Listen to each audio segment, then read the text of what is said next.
Hello दोस्तों, स्वागत है आप सभी का तुलियारेस ऑनलाइन क्लासेस में। दोस्तों आज के इस वीडियो में हम डिस्कस करेंगे राजस्थान के भौतिक प्रदेश। दोस्तों ये एक रिवीजन क्लास है क्योंकि इसका पूरा डिटेल आप पहले पढ़ चुके हैं। सारी डिटेल में आपको ये वीडियो समझाई जा चुकी है। पूरे भौतिक प्रदेश आप अच्छे से पढ़ चुके हैं, कुछ भी वहाँ पर छोड़ा नहीं गया है। आपने, उम्मीद करता हूँ, वो वीडियोस देखी होगी जो बादू सर के द्वारा आपको करवाई गई हैं। बहुत ही अच्छी क्लास थी और उम्मीद करता हूँ आपने अच्छे से उसको समझा भी होगा। यहाँ इस रिवीजन वीडियो के अंदर हमने ये कोशिश की है कि बहुत ही कम समय में आपको कुछ ऐसा मैटर दे दिया जाए ताकि आपका जो है अच्छे से रिवीजन हो सके और ज़्यादा से ज़्यादा अंक आप प्राप्त कर सके। तो इस क्लास को इसी तरह से तैयार किया गया है ताकि आपके कम समय में जो अधिकतम मैटर है वो कवर हो सके और आप अच्छे से उन चीज़ों को समझ सके। ये उपयोगी बच्चों उन्हीं के लिए है जो पहले से पढ़ चुके हैं, जिन्होंने भौतिक प्रदेश को अच्छे से समझ रखा है। उनके लिए ये क्लास बहुत ही ज़्यादा उपयोगी होने वाली है। तो चलिएगा शुरू करते हैं आज की क्लास को और बात करते हैं राजस्थान के भौतिक प्रदेशों के विषय में। तो दोस्तों सबसे पहला क्वेश्चन कि राजस्थान के जो भौतिक प्रदेश हैं वो कितने हैं या राजस्थान को कितने भौतिक प्रदेशों में बांटा जाता है। तो जो हम अध्ययन करते हैं दोस्तों वो 4 भौतिक प्रदेशों के अंदर अपने अध्ययन किया करते हैं। यानी राजस्थान के भौतिक प्रदेशों को अपने 4 भागों में बांट करके पढ़ते हैं। तो इस प्रकार से पूछा जाए तो कितने भाग हैं? 4। कौन कौन से हैं दोस्तों? तो उत्तर पश्चिमी मरुस्थलीय प्रदेश हैं या जिसे हम पश्चिमी रेतीले मैदान कह सकते हैं, मध्यवर्ती अरावली प्रदेश कह सकते हैं या अरावली की पहाड़ियां कह सकते हैं। तीसरा पूर्वी मैदान का हिस्सा आता है और चौथा हमारा आता है दक्षिणी पूर्वी पठारी प्रदेश या हड़ौती का पठार। जैसे हम देखें दोस्तों, ये अगर अपना राजस्थान अपने मान ले तो यहाँ पर अरावली है दोस्तों, जो अपने राजस्थान को 2 भागों में बांट देती हैं। तो यहाँ पर अपना जो है वो पहला भौतिक प्रदेश है जिसे अपने उत्तर पश्चिमी मरुस्थलीय प्रदेश कहते हैं। ये हमारी अरावली पर्वतीय माला रह जाती है। और यहाँ अगर हमने इस तरह से बांट दें तो ये हमारा पठारी जो प्रदेश है वो वाला रह गया और ये बाकी जो हमारा हिस्सा रह जाता है जिसे अपने कहते हैं पूर्वी मैदानी प्रदेश। तो राजस्थान के अंदर देखिएगा दोस्तों, मैदान भी है, उसमें पठार भी हैं, उसमें पहाड़ भी हैं और उसमें मैदान भी हैं दोस्तों, यानी उसमें मरुस्थलीय मैदान भी है। तो ये सारी चीज़ें यहाँ पर आपको देखने को मिलती हैं। ये सारी भौतिक विशेषताएं हमारे यहाँ पर मौजूद हैं। आगे देखें अपने कि राजस्थान के जो भौतिक प्रदेश में सबसे पहले सर्वप्रथम अरावली बना, उसके बाद में दक्षिणी पूर्वी पठारी प्रदेश, उसके बाद में पूर्वी मैदानी प्रदेश और उसके बाद में मरुस्थलीय जो प्रदेश है उसका उद्भव हुआ अपने मान करके चलते हैं। तो राजस्थान के अंदर देखिएगा, अगर हम इसको इन शॉर्ट ये समझना चाहें, जैसे हमारी पृथ्वी थी तो उसके 2 ही भाग हुआ करते थे, एक तो भूभाग था और एक था सागरीय। तो पेंजिया और पेंथालासा के अंदर ये बंटा हुआ था। ये हमारा पेंजिया था और ये हमारा पेंथालासा सागर था। इस एक भूभाग के 2 टुकड़े हो जाते हैं। ऊपर वाला होता है हमारा अंगारा लैंड और ये हमारा है गोंडवाना लैंड। ये गोंडवाना लैंड था, बीच में टेथी सागर था और इन दोनों के टकराने के कारण जो है हमारे यहाँ पर भारत का निर्माण होता है और बहुत सारी भौतिक परिस्थितियाँ बनती हैं।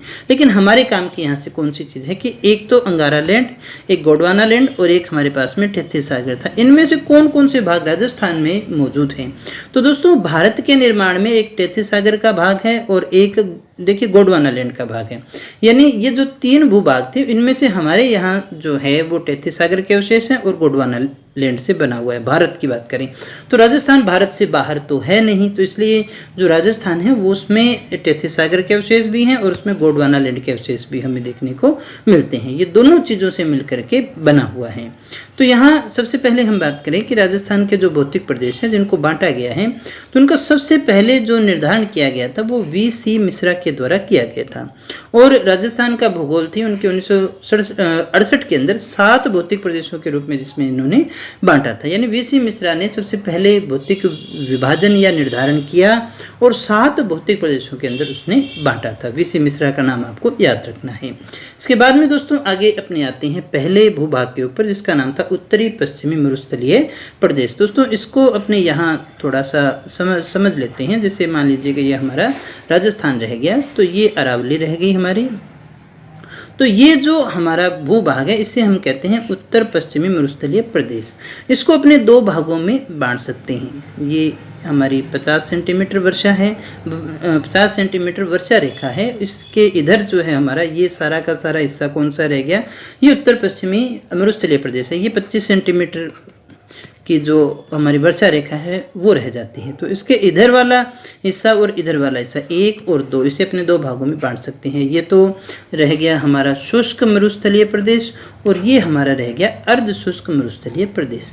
इस अर्ध मरुस्थलीय को भी अपने जो है 4 भागों में बांट सकते हैं। गग्गर का मैदान है, शेखावटी वाला प्रदेश रह गया, नागौरी उच्च भूमि रह गई और ये वाला जो है अपना लूणी बेसिन वाला हिस्सा रह जाता है। ये 4 भागों में अपने बांटते हैं। ऊपर वाला ये गग्गर का मैदान, इसके बाद में शेखावटी का प्रदेश रह जाता है, उसके बाद में नागौरी उच्च भूमि है, उसके बाद में जो है अपना लूनी बेसिन हो गया। दोस्तों यहाँ जो अपना शुष्क वाला है उसको अपने 2 भागों में बांट सकते हैं। एक तो जो अपना रह गया मरुस्थलीय प्रदेश या बालुका स्तूप युक्त प्रदेश और एक बालुका स्तूप मुक्त प्रदेश, यानी जहाँ पर बालुका स्तूप नहीं होते हैं।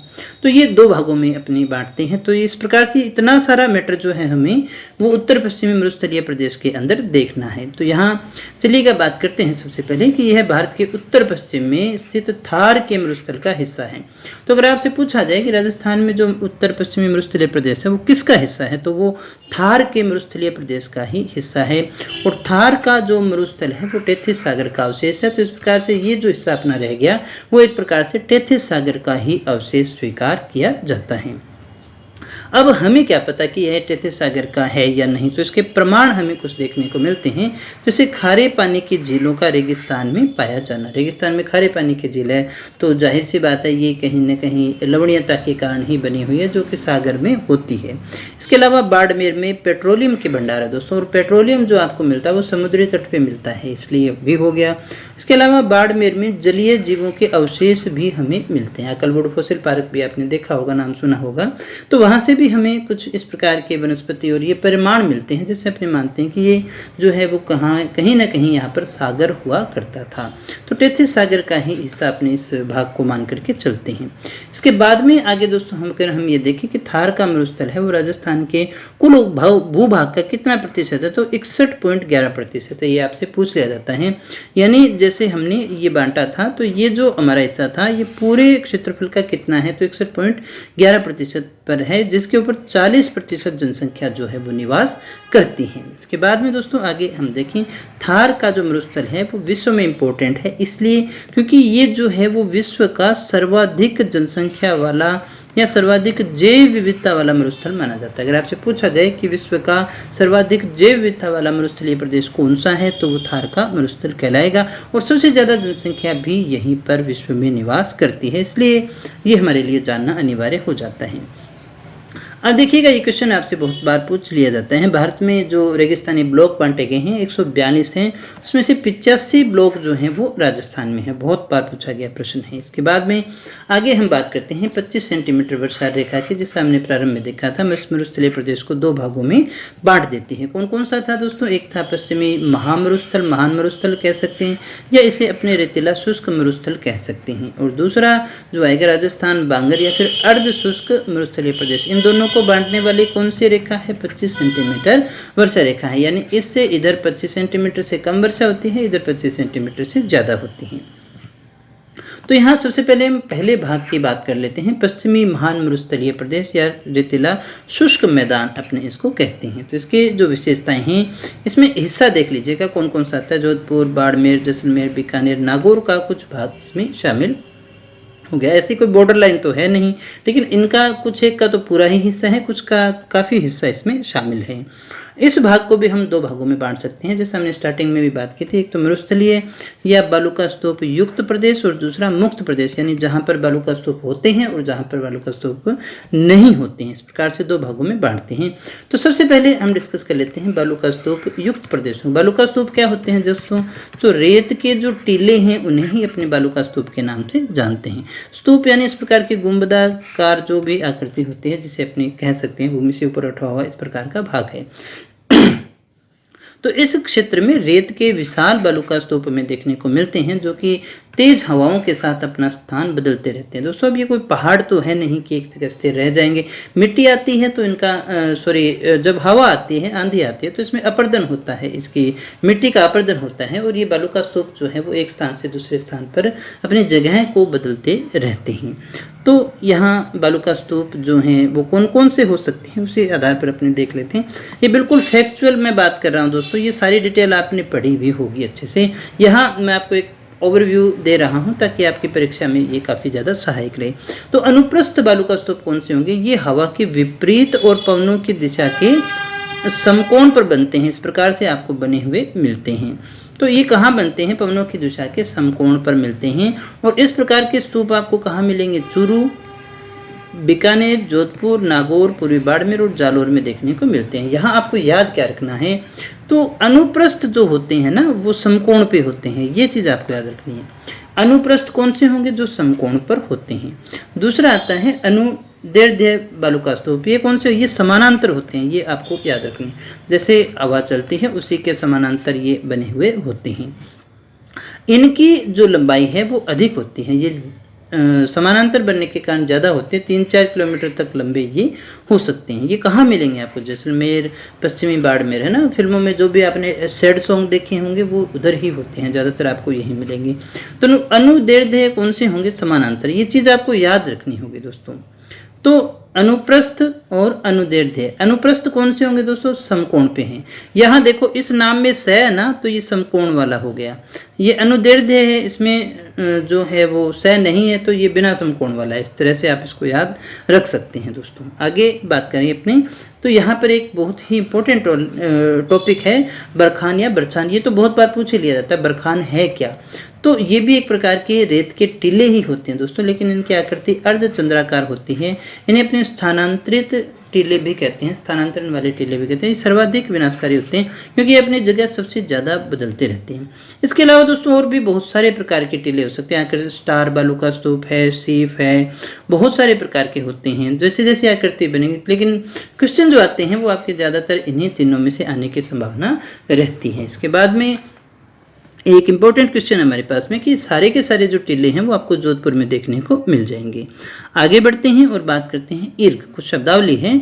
ईर्ग क्या होती है दोस्तों? जहाँ पर संपूर्ण जगह आप देखें तो आपको रेत ही रेत दिखाई दे, ये अरबी वर्ड है दोस्तों। तो यहाँ पर आपको क्या मिलेगा दोस्तों? संपूर्ण जगह अगर आपको रेत ही रेत दिखाई दे रही है, संपूर्ण रेतीला है, कहीं कोई कंकर पत्थर कुछ भी नहीं है, पहाड़ नहीं है, तो वो ईर्ग कहा जाता है। हम्मादा कौन सा होगा दोस्तों? पथरीला मरुस्थल जो हो गया उसे अपने हम्मादा कहते हैं। यानी राजस्थान में जिस अपने बालू का स्तूप मुक्त प्रदेश की बात कर रहे हैं तो वो एक प्रकार से पथरीले के अंदर अपने मान लेते हैं, हम्मादा भी उसका नाम आता है। एक आता है रेग, और रेग से ही बना हुआ है रेगिस्तान शब्द, है ना। रेग यानी मिश्रित मरुस्थल हो गया, क्योंकि हमारे यहाँ पर कंकड़ पत्थर युक्त मरुस्थल भी काफ़ी ज़्यादा देखने को मिलता है। तो दोस्तों वैसे तो अगर अपने कहें कि रेगिस्तान या मरुस्थल जो शब्द है हिंदी में तो कई हो गया, मरुस्थल यानी रेत वाला, है ना, लेकिन इंग्लिश में एक ही आता है डेजर्ट। और डेजर्ट का मतलब होता है जहाँ जो है औसत वार्षिक वर्षा आपके 25 सेंटीमीटर से कम होती है, उसे अपने जो है रेगिस्तान कहा करते हैं, डेजर्ट के रूप में देखते हैं। ये हॉट भी होता है, कोल्ड भी होता है। लेह लद्दाख का जो एरिया है वो कोल्ड डेजर्ट के अंदर आता है। ये वर्षा से रिलेटेड है दोस्तों।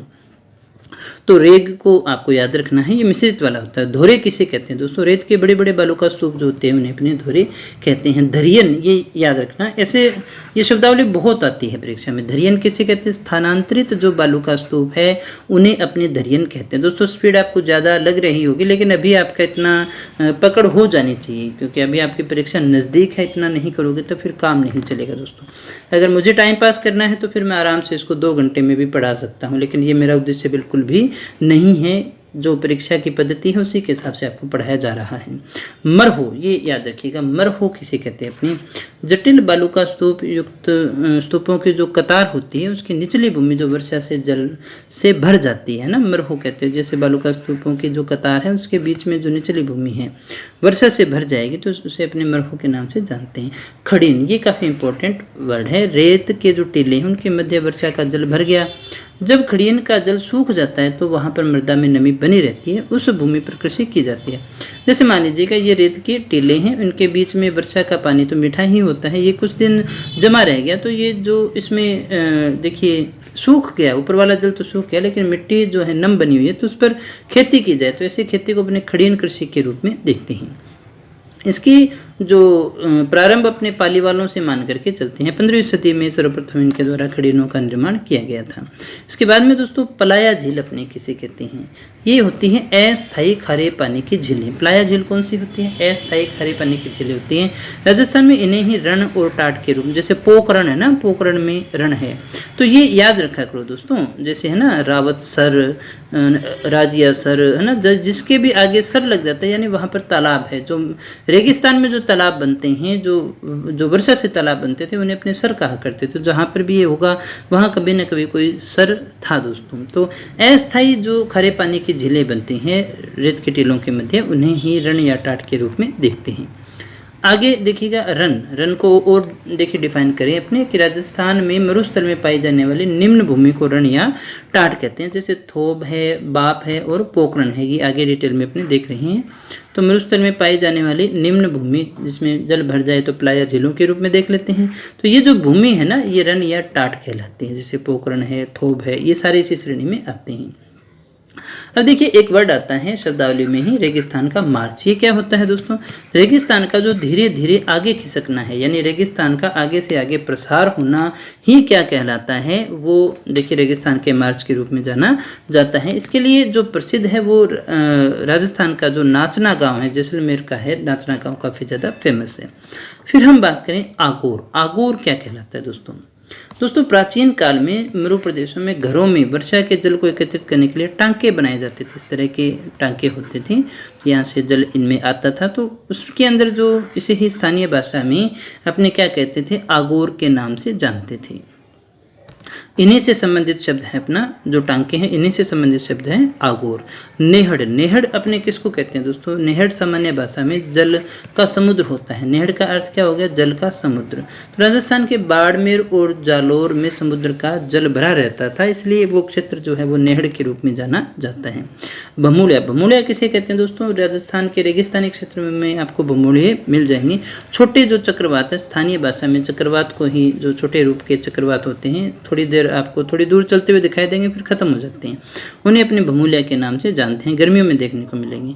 नाड़ी, नाड़ी क्या होती है, एक पोखर होता है जिसमें वर्षा का जल संचित रखा जाता है। तालाब नुमा हो गया जिसमें वर्षा का जल संचित रखा जाता है। ये शब्दावली आपको हर किताब में हो सकता है किसी अन्य रूप में देखने को मिल जाए, कुछ अलग शब्दावली चेंज हो सकती है, लेकिन क्वेश्चन इस तरह से आता है कि आप उसको आराम से सोल्व कर लेंगे। यानी नाड़ी वह पोखर जिसमें वर्षा का जल संचित रखा जाता है।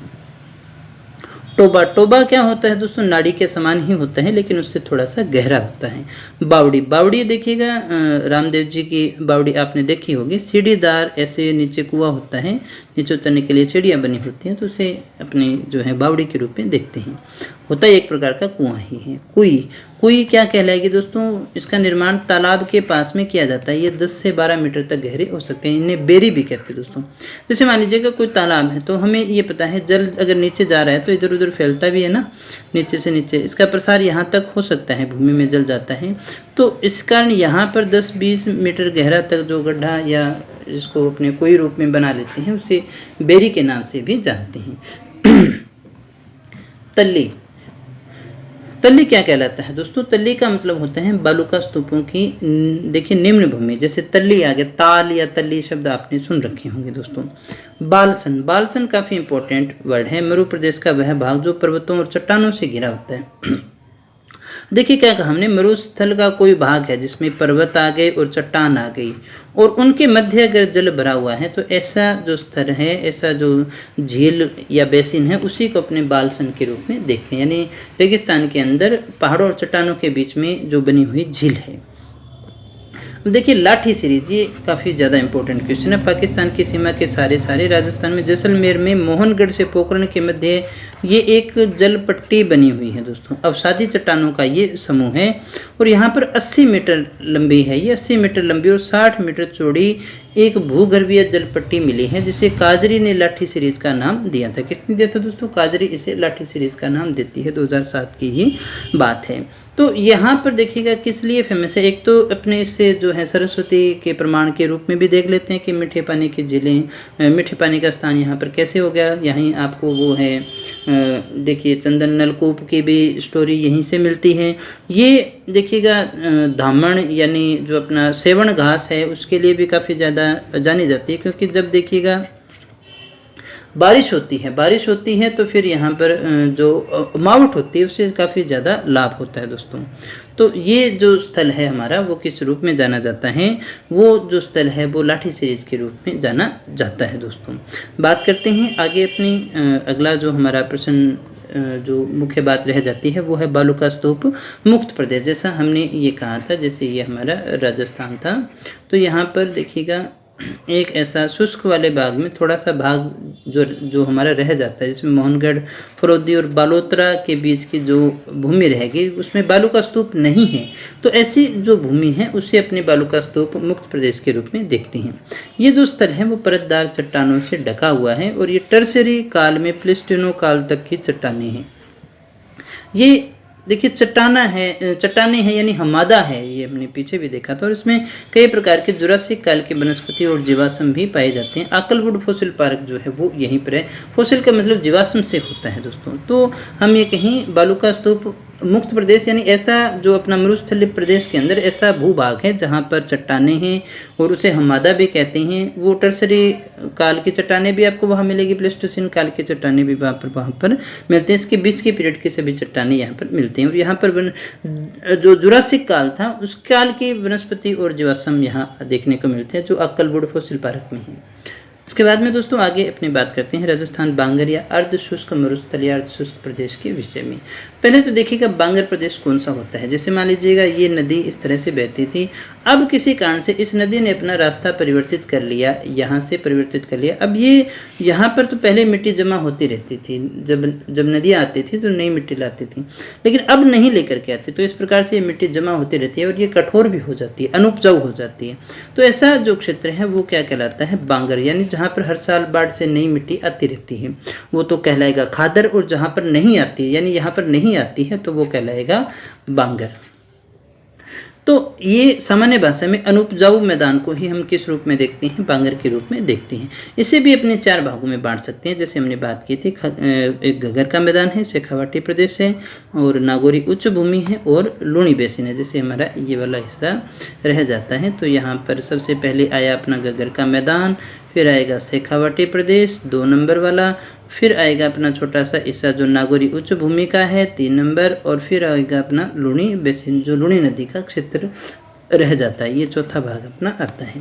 तो यहाँ सबसे पहले हम अपने घग्गर के मैदान को देख लेते हैं। विशेषतः गंगानगर और हनुमानगढ़ जिले का जो नाम है इसमें आता है। ये जो बना हुआ है मैदान देखिए नदियों से ही बनता है, तो घग्गर नदी से बना हुआ ये क्षेत्र है, शिवालिक से निकलती है। शिवालिक की पहाड़ियों से ये जलोढ़ मिट्टी अपने साथ लेकर के आती है, वो यहाँ पर बिछा देती है, जिससे ये बना हुआ है। और यहाँ की जो प्रमुख समस्या है वो है सेम की। तो नहरें वगैरह बनी हुई हैं, इसलिए कई बार यहाँ पर नमी ज़्यादा हो जाती है, पानी नीचे नहीं जा पाता चूने की परत होने के कारण भी। तो पानी जमा रहने के कारण जो है वो भूमि खराब हो जाती है, जिसे अपने सेम के रूप में देखते हैं। तो सेम के कारण यहाँ की काफ़ी भूमि जो है वो बंजर हो रही है। और घग्गर नदी का जो पार्ट है उसको नाली कहते हैं। ये क्वेश्चन बहुत बार आपसे पूछा जाता है। इसी का उत्तर पूर्वी उपजाऊ मिट्टी का जो क्षेत्र है उसे बग्गी के नाम से भी जानते हैं। राजस्थान हनुमानगढ़ में टिब्बी के जो पास का जो साइड है, टिब्बी गांव जो है वहाँ के पास का जो हिस्सा रह गया, टिब्बी के पास का हिस्सा जो है उसे अपने बग्गी कहा करते हैं स्थानीय भाषा के अंदर, टिब्बी तहसील के पास में जो है। इसके बाद में अपने बात करते हैं दोस्तों शेखावाटी प्रदेश के विषय में। जैसा आप इतिहास में भी पढ़ते हैं, शेखावाटी में सीकर, चिरू, झुंझुनू आते हैं। इसमें नागौर का थोड़ा सा हिस्सा अपने ले सकते हैं। तो यहाँ पर देखिए इस स्थान की जो मुख्य नदी है वो कौन सी रहेगी, कांतली नदी रह जाती है।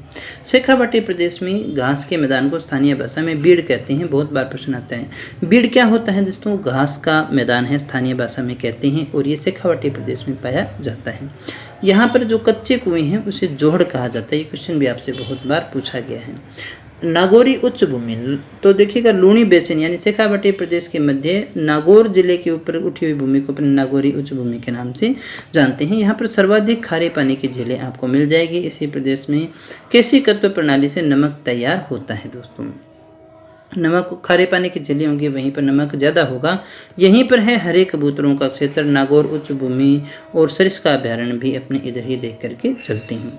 तो दोस्तों राजस्थान में हरे कबूतरों का जो क्षेत्र है, एक तो नागौरी उच्च भूमि है और दूसरा जो है वो सरिस्का अभ्यारण्य है। इस बात को अच्छे से याद रखिएगा। तो दोस्तों ये कुछ एक इम्पोर्टेंट बातें थी जो इनके विषय में हमने देखी। आगे अपने लूणी बेसिन के विषय में बात कर लेते हैं। लूणी बेसिन यानी जो लूणी नदी का अपवाह क्षेत्र है। तो यहाँ पर देखिए नागौर, पाली, जोधपुर, बाड़मेर, जालोर ये सारे इसमें शामिल है। 56 की पहाड़ियाँ जो हैं वो बाड़मेर में ही, वो भी इसी क्षेत्र में आती हैं। लूणी का जो अपवाह क्षेत्र है उसे गोडवार क्षेत्र के नाम से भी जाना जाता है। अगर आपसे पूछा जाए गोडवार क्षेत्र किसे कहते हैं, तो लूणी का जो अपवाह क्षेत्र है उसे ही अपने गोडवार प्रदेश के नाम से भी जानते हैं। बाड़मेर और जालोर के किसान रबी की फसल बोते हैं जिसे सेवज कहा जाता है। कुछ एक फैक्ट है दोस्तों, डायरेक्ट क्वेश्चन ही मान लीजिएगा इनको आप। लूणी नदी का अपवाह जो क्षेत्र है उसे रेल या फिर नाडा भी कहा जाता है। इसके बाद में दोस्तों आगे अपने बात कर लेते हैं कुबड़ पट्टी। ये भी क्वेश्चन आ जाता है। कुबड़ पट्टी किसे कहते हैं? नागौर और अजमेर के मध्य का भूभाग है दोस्तों, जहाँ पर फ्लोराइड की मात्रा काफ़ी ज़्यादा है, जिसके कारण दांत भी खराब हो जाते हैं और हड्डियाँ बहुत खराब हो जाती हैं कि लोग आपको कुबड़े देखने को मिलते हैं, इसलिए इसे अपने कुबड़ पट्टी के नाम से भी जानते हैं। बाप बोल्डर बेड, ये क्या है दोस्तों? जोधपुर के बाप गांव में अर्धचंद्राकार चट्टानें हैं जो परमो कार्बोनिफेरस समूह की हैं। बाप बोल्डर बेड के नाम से जानी जाती है। इस पर हिमानी युग यानी उस समय भी ये हुआ करता था। हिमानी युग के चिन्ह भी आपको देखने को मिलते हैं। रोही किसे कहते हैं? रोही जो होता है दोस्तों अरावली की ओर का जो हरियाली वाला क्षेत्र है इस मरुस्थलीय प्रदेश में, जैसे हमने ये अभी बात की थी ना, जैसे मान लीजिएगा ये अपना राजस्थान रह गया, तो ये वाला जो क्षेत्र है ना यहाँ पर, क्योंकि ये है तो सारा मरुस्थलीय प्रदेश के भाग, लेकिन यहाँ पर जो देखिए अरावली की ओर का हरियाली वाला जो पट्टीनुमा क्षेत्र है उसे अपने रोही के नाम से जानते हैं। पालर पानी, पालर पानी कौन सा होता है दोस्तों? बारिश का जो पानी होता है उसे अपने पालर पानी के नाम से जानते हैं। तो राजस्थान में टांका या तालाब में वर्षा जल के एकत्रित होने पर स्थानीय भाषा में उसे पालर पानी कहते हैं ना, शुद्ध होता है, अच्छा पानी होता है दोस्तों। तेलिया पानी, पालर पानी वो था, तो तेलिया पानी कौन सा जिसमें तेल होगा क्या? नहीं। सिंचाई हेतु प्रयुक्त होने वाले जल में जब हाइड्रोकार्बन की अधिकता हो जाती है तो उसे अपनी स्थानीय भाषा में तेलिया पानी कह देते हैं। त्रिकाल पड़ा था दोस्तों राजस्थान में 1899 से 1900 विक्रमी संवत में, यानी 1956 में ये पड़ा था। और इसीलिए अपने ये जो त्रिकाल इसलिए कहते हैं क्योंकि अन्न, जल और घास का ये क्षेत्र माना जाता है दोस्तों। आगे बात करते हैं दोस्तों अपने मध्यवर्ती अरावली पर्वतीय प्रदेश या फिर अरावली की पहाड़ियों के विषय में। दूसरा जो हमारा हिस्सा था, जैसे हमने अभी ये देखा था राजस्थान को, तो ये उत्तरी पश्चिमी मरुस्थलीय प्रदेश 1 नंबर हमने देख लिया था। ये जो अरावली का प्रदेश है इसे अपने देखते हैं। विश्व की सबसे प्राचीनतम वलित पर्वतमाला है ये, है ना। इसकी उत्पत्ति हुई थी 360 मिलियन वर्ष पहले। कौन से युग में? प्री कैम्ब्रियन युग में। ये क्वेश्चन आपसे पूछा जाता है काफ़ी बार। ये किसके समकालीन है दोस्तों? तो ये अपलेशियन जो पर्वतमाला है उसके समकालीन ये मानी जाती हैं। अगर आपसे पूछा जाए किसके समकालीन है दोस्तों, तो ये अपलेशियन पर्वतमाला के समकालीन है। अरावली एक अवशिष्ट पर्वतमाला है। अवशिष्ट यानी घिसा पिटा, यानी जिसका अधिकतर हिस्सा जो है समाप्त हो चुका है और अवशिष्ट रूप में बचा हुआ है। उत्पत्ति के समय इसकी ऊंचाई 2700 मीटर थी दोस्तों, लेकिन वर्तमान में जो है इसकी ऊंचाई, औसत ऊंचाई की अगर अपने बात करें तो 930 मीटर है, जो उस समय 2700 मीटर होती थी, यानी अवशिष्ट रूप में अब ये इतनी ही रह गई है। अरावली प्रदेश जो है राजस्थान के 9% भाग में मानते हैं, जिस पे लगभग 10% जनसंख्या हमारी निवास करती है। पहाड़ी भाग है दोस्तों। अगर आपसे पूछा जाए इस प्रदेश की मुख्य मिट्टी कैसी है, तो लाल, भूरी और कंकरेली है। अरावली को आड़ाहुला भी कहते हैं। परिपत्र, एपोकोपी, मोडिस्पेओमा, एपेलांटी आदि के नाम से भी जाना जाता है। इसके उपनाम है। अरावली का शाब्दिक अर्थ क्या होता है? शाब्दिक अर्थ होता है चोटियों की एक पंक्ति। अरावली को अदावेता या फिर आडावेटा भी कहते हैं दोस्तों। अब ये नाम तो खराब हो गया दोस्तों, इंग्लिश में था, छोड़िएगा इसको।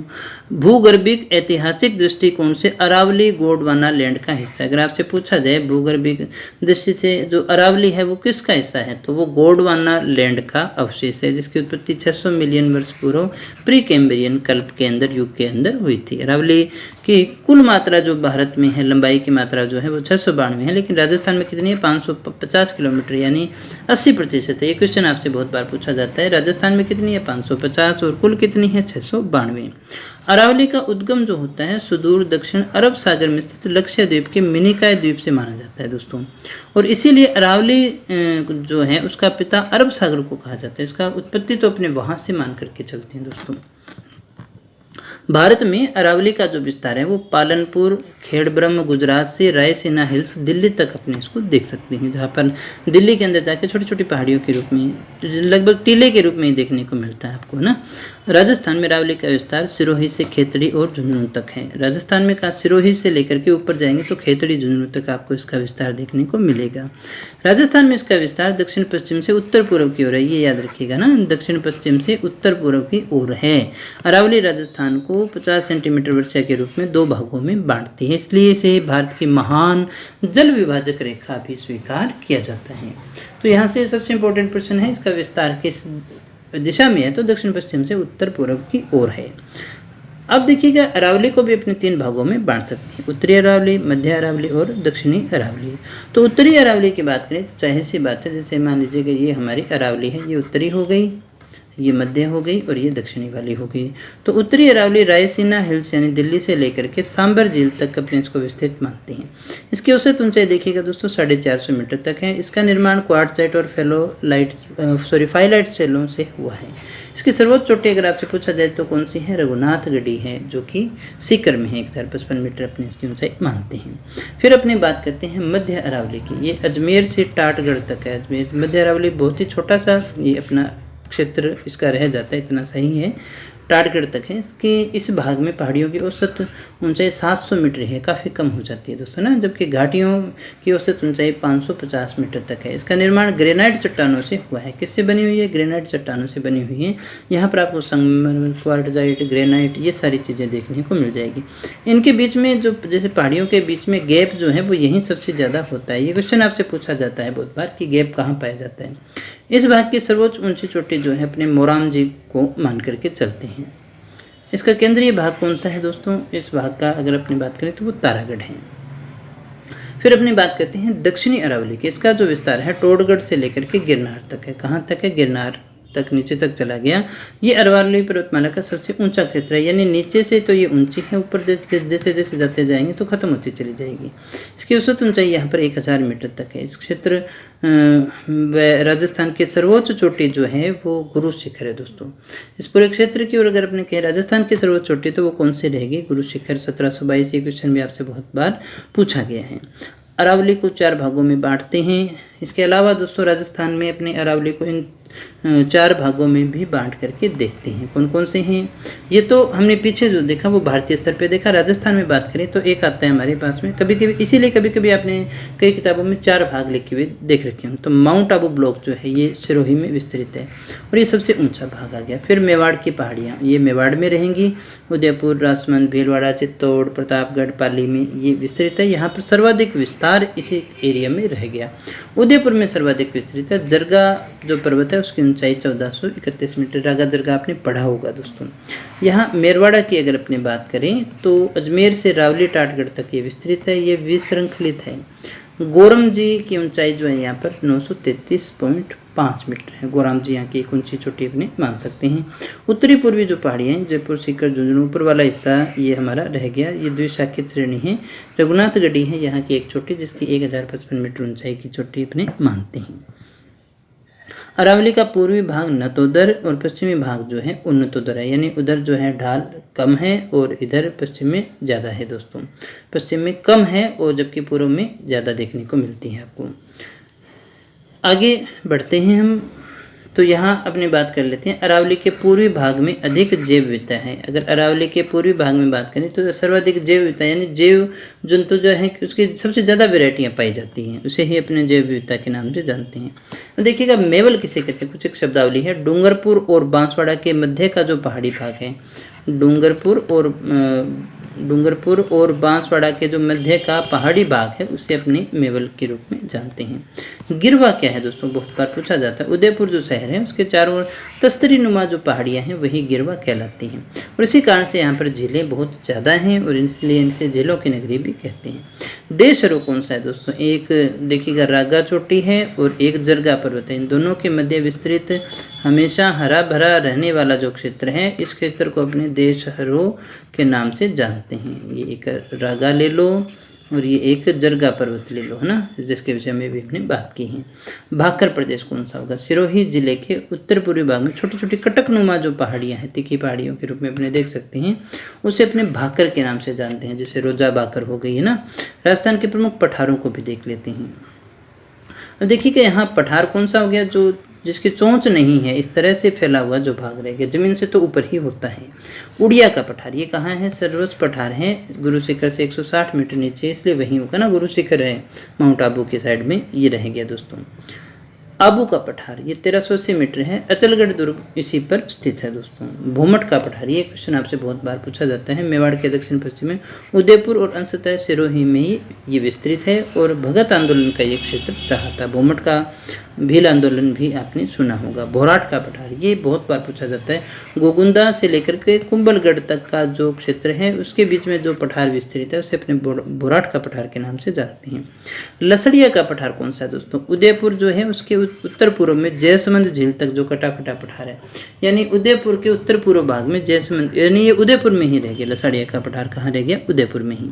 ऊपरमाल का पठार बहुत बार आता है दोस्तों परीक्षा में, ये तो काफ़ी ज़्यादा इंपॉर्टेंट है। भैंसरोडगढ़ से बिजोलिया का जो भाग है ऊपरमाल का पठार है दोस्तों, ये हमने शायद उसमें हिस्ट्री में भी देखा था।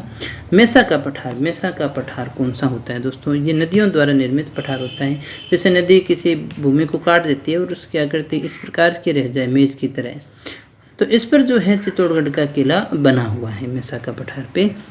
मानदेसरा का पठार ये भी चित्तौड़गढ़ में है और इस पर भैंसरोडगढ़ अभ्यारण्य बना हुआ है। धोराजी का पठार चित्तौड़गढ़ में है, बिजासन मंडलगढ़ में है।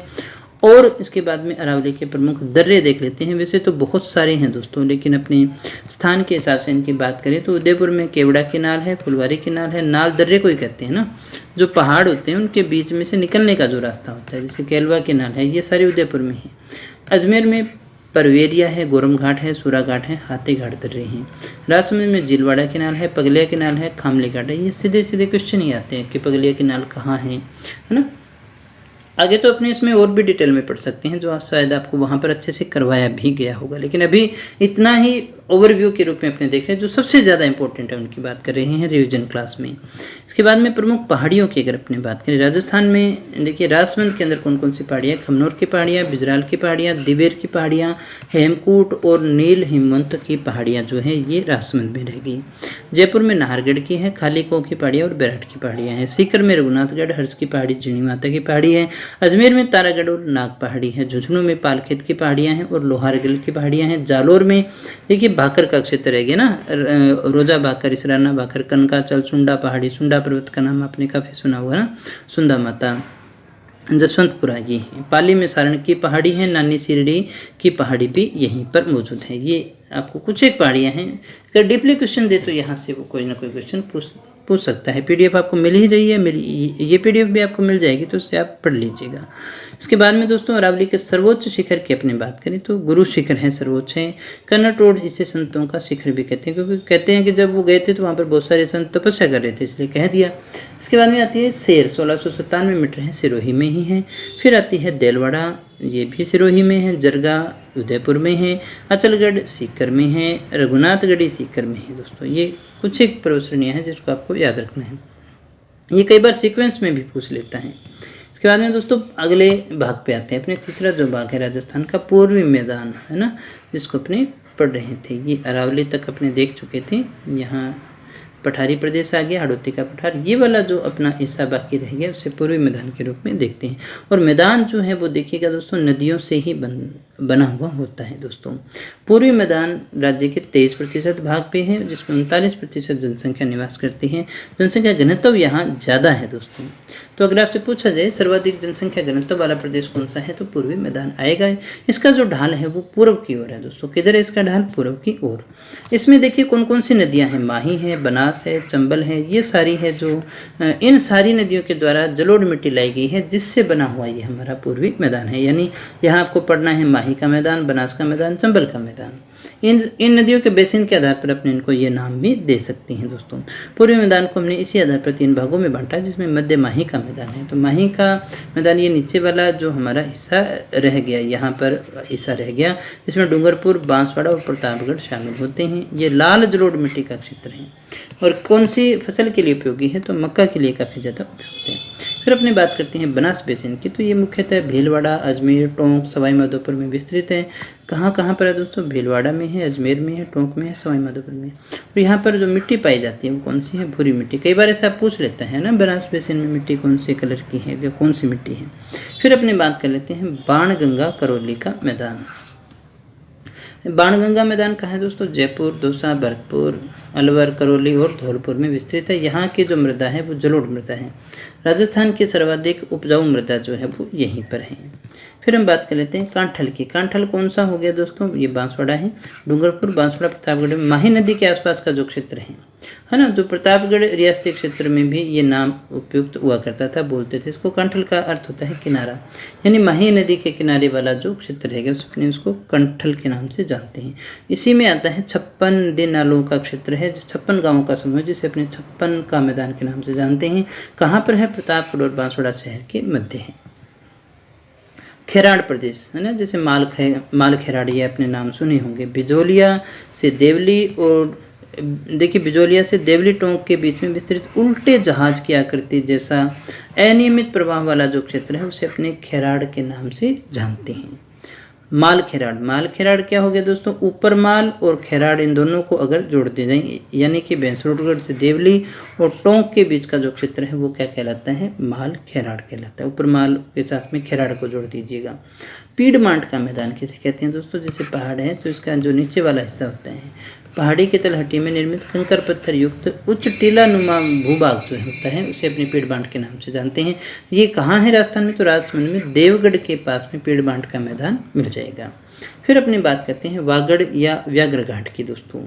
तो संपूर्ण डूंगरपुर और संपूर्ण बांसवाड़ा के क्षेत्र को ही अपने क्या कहते हैं? वागड़ के नाम से जानते हैं। वागड़ कौन सा हो गया दोस्तों?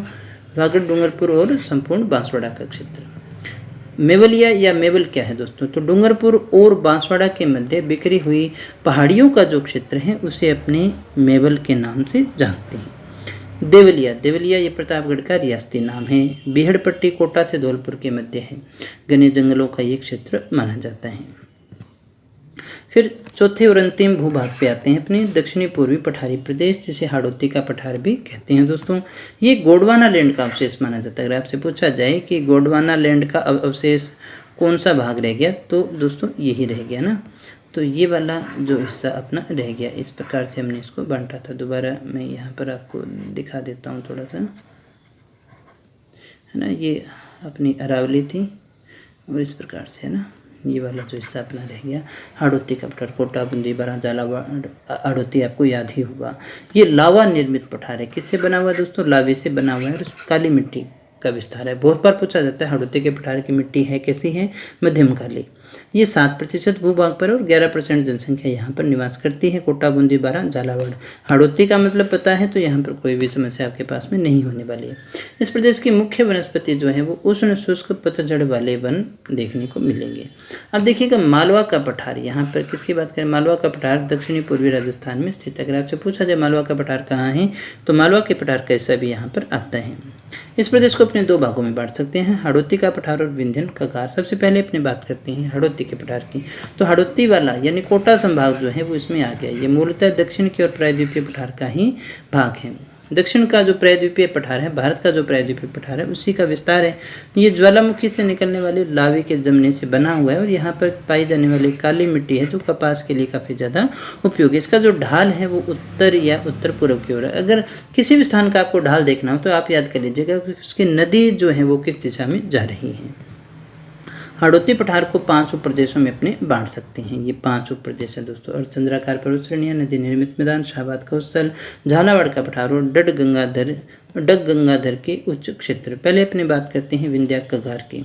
अब देखिए दूसरी बात जो अपनी विंध्यन कगार की है, तो ये मुख्यतः सवाई माधोपुर, करौली, धौलपुर में चंबल नदी के अवनालिका अपर्दन से बनी हुई जो है खड्ड भूमि का क्षेत्र है। ये कगार क्षेत्र जो है बड़े बड़े बलुआ पत्थरों से बना हुआ है, यानी विंध्याचल पर्वत का ये हिस्सा माना जाता है। कहाँ है? सवाई माधोपुर, करौली और धौलपुर में चंबल नदी के अवनालिका अपर्दन से बना हुआ निम्न खड्डे नुमा ये जो भूमि है उससे बना हुआ है।